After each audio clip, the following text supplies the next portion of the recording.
King Yiyuan became Emperor Qianlong's favorite place. But within less than a century, this beautiful park that had taken so much wisdom, effort, and passion to build would be destroyed in a huge fire. How did it meet its doom? And why would a leading figure at court, Prince Chun, oppose its reconstruction 13 years later? For the answers to these questions, watch the 4th episode of Untold Stories from the Summer Palace.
The graceful building standing at the east end of the 17-arch bridge is the largest pavilion within the grounds of the Summer Palace. In view of its shape, it is also known as the Octagonal Pavilion. The building is supported by no fewer than 40 columns, 24 of them round and 16 square. The building's most impressive feature, however, is the pointed tip of its double eaves roof.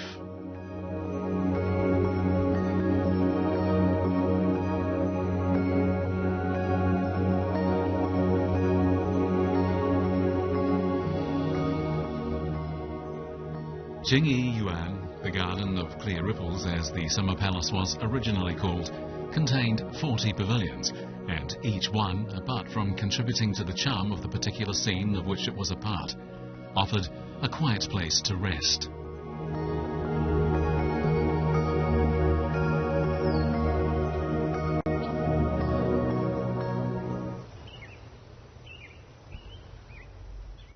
To the west of Le Shou Hall, or the Hall of Happiness and Longevity, is a small yard. Carved into the ground is a stone decoration in the shape of an unfolded fan. Its 8 ribs point in the direction of a building that itself resembles a fan. Its name is Shanmian, or Unfolded Fan Hall. Its shape makes it one of the most unusual buildings at the Summer Palace, as does its alternative name, Yang Ren Feng, Wind of Virtue. The story goes that at the time of the Jin dynasty, a man of letters named Yuan Hong, before he set out to take up an official position, was given a folding fan by his friend, the famous poet Xie An. Yuan Hong, aware of the gift's symbolism, said, "Trust me, I will promote benevolence and work for the good of the people." This pavilion was conceived as a memorial to this honest man and to remind visitors of their moral obligations.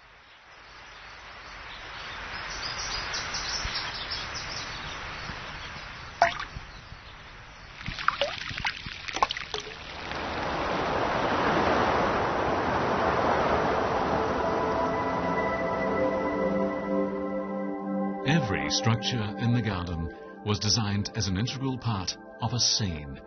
All the elements, including light shining on water and mist and clouds above, worked together for a single objective: to highlight the beauty of the place, whatever the season and whatever the time of day.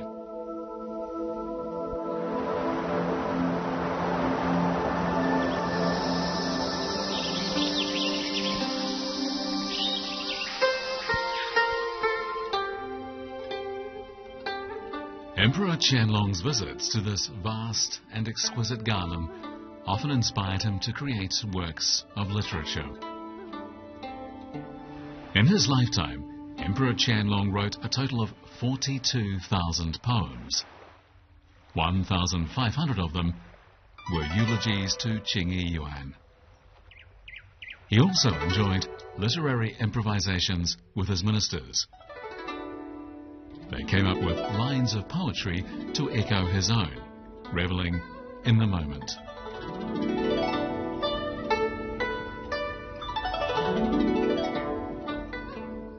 Level ground, fascinating garden, stretching mountain slopes around a mirror-like lake shaded on all sides by trees. Are these buildings man-made or gifts from heaven? It is hard to tell. This poem is in fact a translation from the Tibetan. The original was written by the famous Tibetan scholar, the third Thukwan living Buddha, Choski Nyima.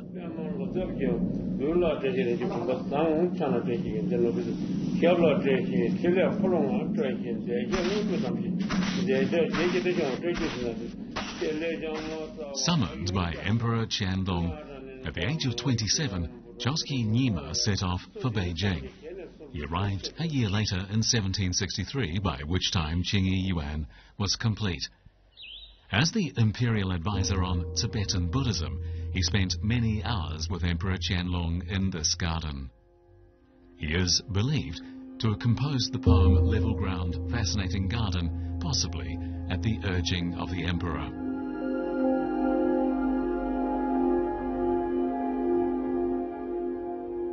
The Qing government had established administrative systems in both Tibet and Mongolia by this time. This meant there were quite a number of religious scholars from these regions at court.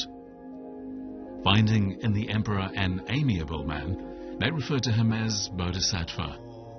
The emperor liked this and even adopted the title Manjushri.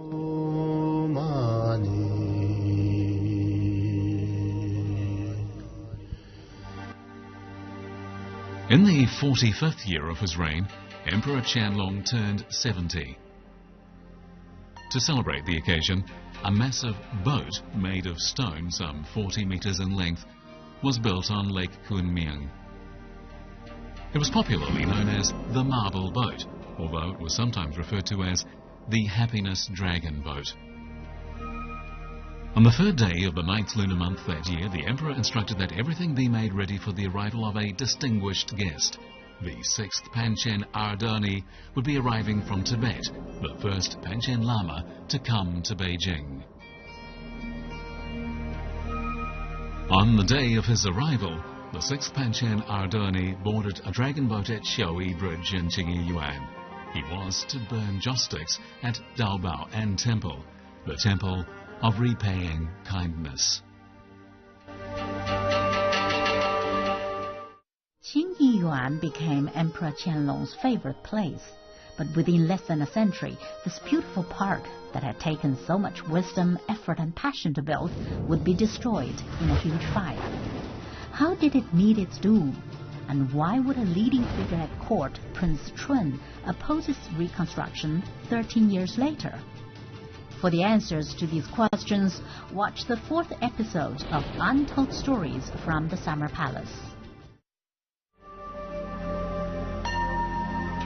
Every imperial garden at the time had temples, but none could match Qingyi Yuan in terms of number.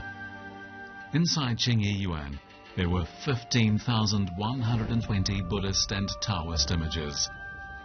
Every morning and every evening, incense smoke could be seen curling up to the heavens, accompanied by loud drumming and the tolling of temple bells.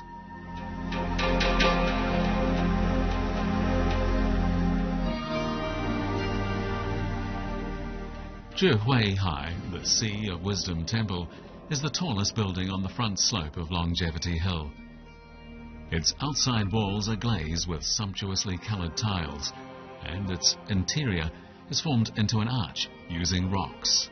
Not a single pillar or beam is to be found.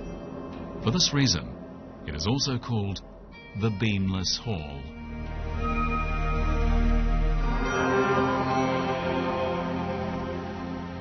On the hill's rear slope is a Tibetan Buddhist-style structure that took its name from the Buddhist concept of the Dvipa.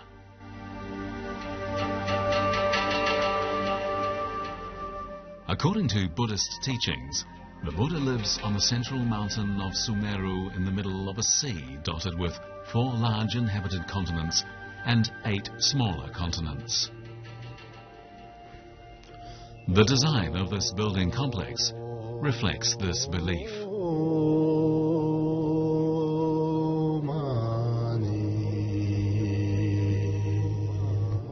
Each of the 4 large continents is accompanied by 2 smaller ones. At each cardinal point there is a stupa. They are all different colours and each has 13 wheels on its body, standing for the 13 levels of heaven in Buddhism. On each side, east and west, there is a hall. One stands on a round rock symbolizing the sun, and the other is on a moon-shaped base. The overall depiction is of the 2 celestial bodies orbiting the Buddha. In the middle of the 4 continents is a tower modelled on the famous Samye Lama temple in Tibet. This tower stands for Sumeru, the place where the Buddha dwelled.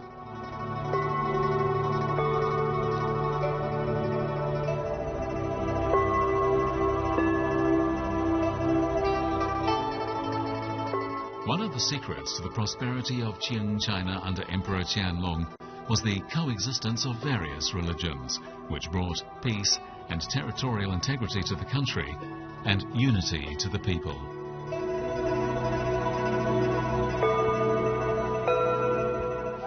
According to historical records, Emperor Qianlong came to Qing Yuan on as many as 132 occasions to enjoy the scenery and to pray.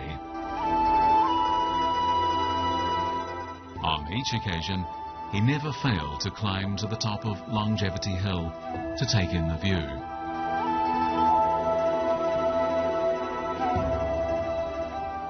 The garden covered more than 300 hectares, 3/4 of it was water. The view from the front part of the hill, which took in the lake and hill, had at its heart Yan Shou Temple and the Pavilion of Buddhist Fragrance.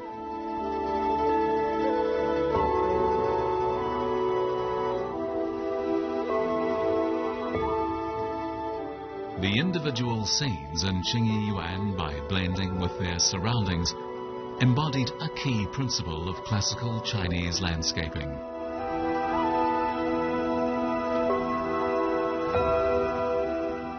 But to Emperor Qianlong, this was much more than a garden. It was a place where he could contemplate the governance of the country. The garden contained copies of the most famous scenic views from all across the nation. Thus, it symbolized the vast territory and multitude of environments in the emperor's domain. The image of men farming in the fields while the women weave at home highlighted his efforts to develop the economy. The recreation of a market street typical of southern China symbolized national unity, cultural coexistence, the promotion of traditional values and social stability.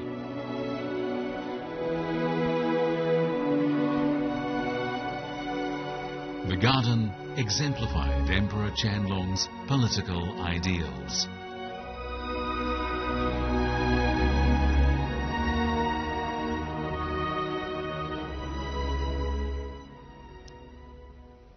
Guang Ruin Temple, the temple of praying for rain on Nanhu Island, was visited frequently by the emperor when he wanted to pray for good weather. In the 4th lunar month of the year 1795, the 60th and final year of his reign, Emperor Qianlong prayed in this temple for the last time.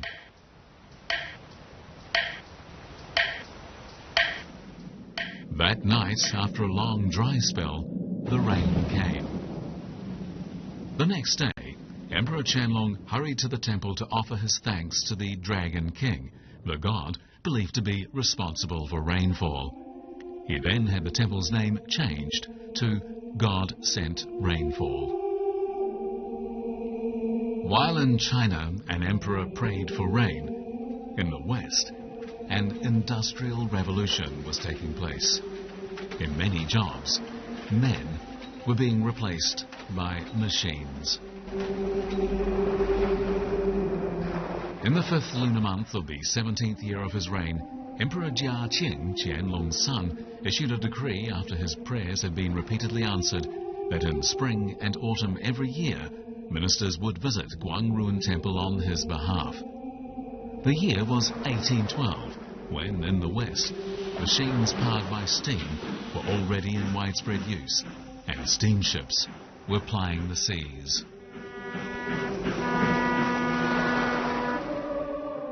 In 1860, on the 27th day of the 2nd lunar month of the 10th year of his reign, Emperor Xianfeng, Qianlong's great-grandson, visited the same temple also to give thanks. But this was the time of the Second Opium War, and a combined British-French Navy was approaching China's north coast. This was the last time a Qing emperor was seen in this magnificent garden. Within a few months, the garden had been destroyed by fire. Qing Yiyuan became Emperor Qianlong's favorite place, but within less than a century, this beautiful park that had taken so much wisdom, effort, and passion to build would be destroyed in a huge fire. How did it meet its doom? And why would a leading figure at court, Prince Chun, oppose its reconstruction 13 years later? For the answers to these questions, watch the 4th episode of Untold Stories from the Summer Palace. 1860年，英法联军放火烧掉了三山五园，颐和园的前身清漪园也在那场大火中被付之一炬了。请大家看这儿，这棵古树上至今还残留着当时的烧痕。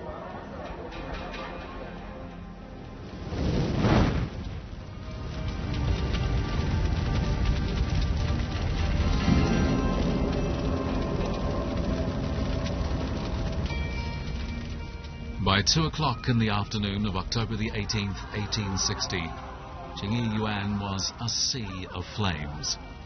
The fire had been deliberately started by the British and French army with the intention of forcing the Qing government to sign an unequal treaty.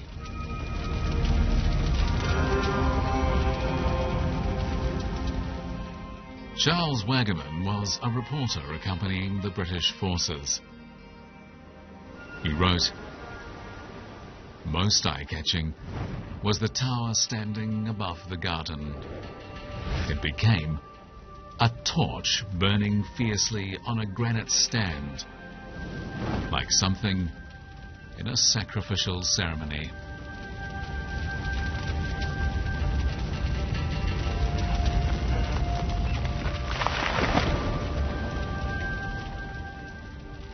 Another reporter recorded the scene in photographs. After the fire, the pavilion of Buddhist fragrance was gone, leaving the Sea of Wisdom Temple behind it in full view.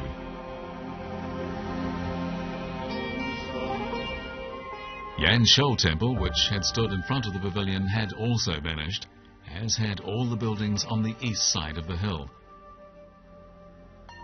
In the Katur Dvipa, the 4 inhabited continents of the universe, all the wooden structures had been razed to the ground.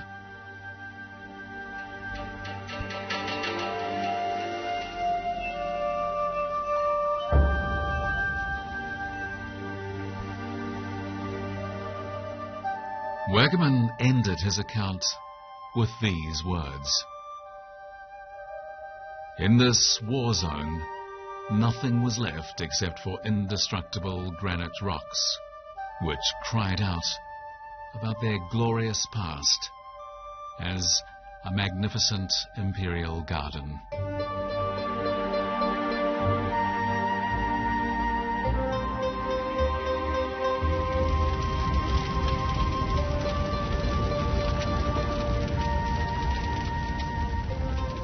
But this fate did not befall Qing Yiyuan alone. Not one of the 5 imperial gardens in Beijing's western suburbs was left unscathed. 6 days after the destruction of these man-made marvels, the Convention of Peking was signed. Britain and France were each promised 8 million taels of silver as so-called war reparations. In addition, Kowloon and the new territories in Hong Kong were ceded to Britain. While the treaty was being signed, black smoke from the burned pine and cedar trees still lingered above the northwestern suburbs of Beijing. The garden was gone, and gone too were the dreams, the wisdom, and the passion brought forth by Emperor Qianlong a century before.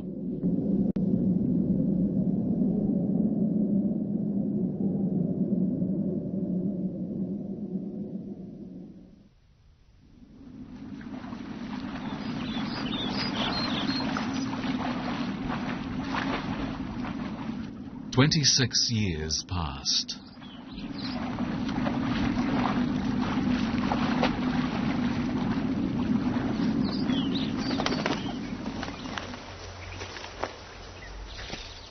Then one day in 1886, 2 men came to inspect the ruins. One of them was Lei Tingchang, who came from a family of engineers who had worked on imperial projects for many generations. Lei Tingchang's family had been closely involved in the construction of the summer resort in Chengde, Yuan Ming Yuan, Changchuan Garden, the Garden of Eternal Spring, the Forbidden City and the Temple of Heaven, and even Qingyi Yuan itself. From the moment he stepped among the ruins, Lei Tingchang's fate would be forever intertwined with that of the garden.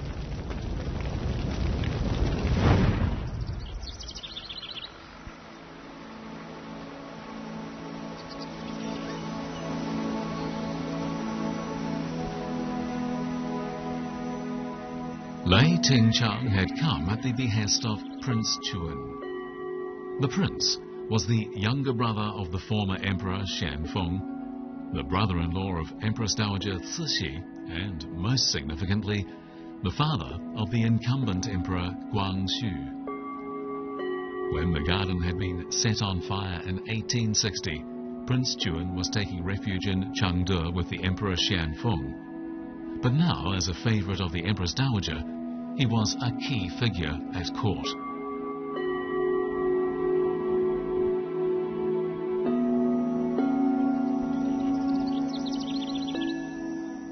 The Qing rulers came originally from the northeast of the country, where the weather was much cooler. They found Beijing's hot, dry summers particularly disagreeable. For this reason, soon after coming to power, they began to build gardens. Located in Beijing's northwestern suburbs, these summer resorts became symbols of a peaceful country and stable society. Later, however, the reconstruction of these gardens would become a symbol of lasting discord.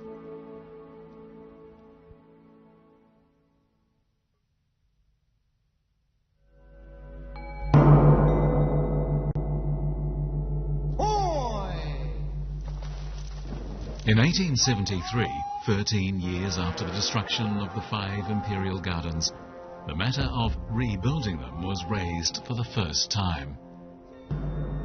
Emperor Tongzhi, who had only recently acceded to the throne, ordered that the reconstruction begin with Yuan Ming Yuan.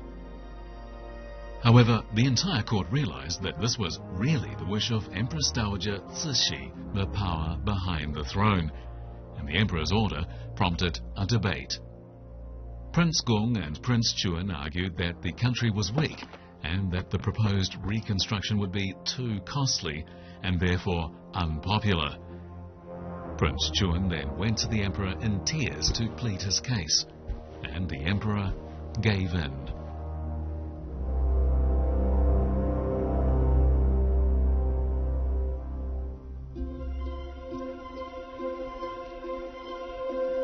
Another 13 years passed.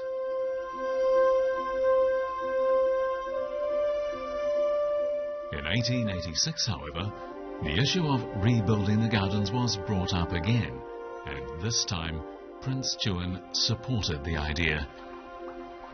What exactly had caused his dramatic change of heart? 13 years earlier, not long after having given in to the opponents of the reconstruction project, Emperor Tongzhi had died. That evening, an edict was issued that 4-year-old Aisinjiu Rosatian, Prince Chun's son, would ascend to the throne as Emperor Guangxu. Perhaps Prince Chun changed his mind for the sake of his son, or perhaps he was influenced by the Empress Dowager. Today, we have no way of knowing for certain, but history does tell us that the prince's first reaction to the news of his son's elevation was to decline by wailing and weeping until he lost consciousness. Perhaps Prince Chun had some notion of the perilous future that lay ahead of his young son. No sooner had his son become emperor than Prince Chun quit public life, hoping to see out his remaining days in seclusion. Prince Chun found himself having to raise the money to rebuild Qingyi Yuan, the Garden of Clear Ripples. What was the link between the garden and the country's fledgling more powerful navy? The garden would eventually be given a new name, the Summer Palace. But why had it been necessary to keep the rebuilding work a secret? Stay with us for the 5th episode in our series, Untold Stories from the Summer Palace.